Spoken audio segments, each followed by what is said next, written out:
Kryetari i komunës së Tetovës, i shoqëruar nga zëvendës kryeministri Izet Mexhiti, kanë përuruar nisjen e punimeve për rikonstruimin e rrjetit të ujësjellësit në lagjen jashtë Vardarit në komunën e Tetovës. Projekti në fjalë është investim i qeverisë nga mjetet e siguruara nga huaja hungareze dhe ka vlerën e rreth 15 milion denarave. Kasami tha se pas shumë vite shpremtime boshe dhe harrese, ky më në fund është një investim serioz i denjë për qytetarët që nuk kanë kërkuar kur më shumë se dinjitet dhe shërbim të merituar. Për herë të parë në një bashkëpunim të afërt mes pushtetit lokal dhe pushtetit qendror bëhet një investim i rëndësishëm për furnizim me ujë të pijshëm për këtë pjesë të qytetit tonë. Dhe paralel me këtë projekt që realizohet me finansim të qeverisë, ne kemi edhe disa projekte tjera të cilat janë në realizime sipër, të cilat i realizon pra ndërmarrja.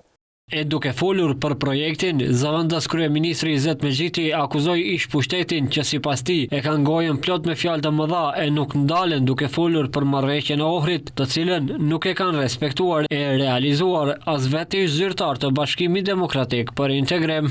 Do shkojmë cep në cep, domethënë çdo vend banim, çdo komunë tonë, për zgjidh fatkeqësisht pra në këtë shekull pra probleme jetike të qytetarëve, siç është pra ujësjellësi, sepse ato që kanë gojën plot me marrëveshjen e Ohrit, harrojnë që decentralizimi është një ndër këshillat kryesore të marrëveshjes së Ohrit, dhe po ta kishim pas mendjen te marrëveshja e Ohrit të realizimi, do kishim komuna të fuqishme me buxhete të fuqishme.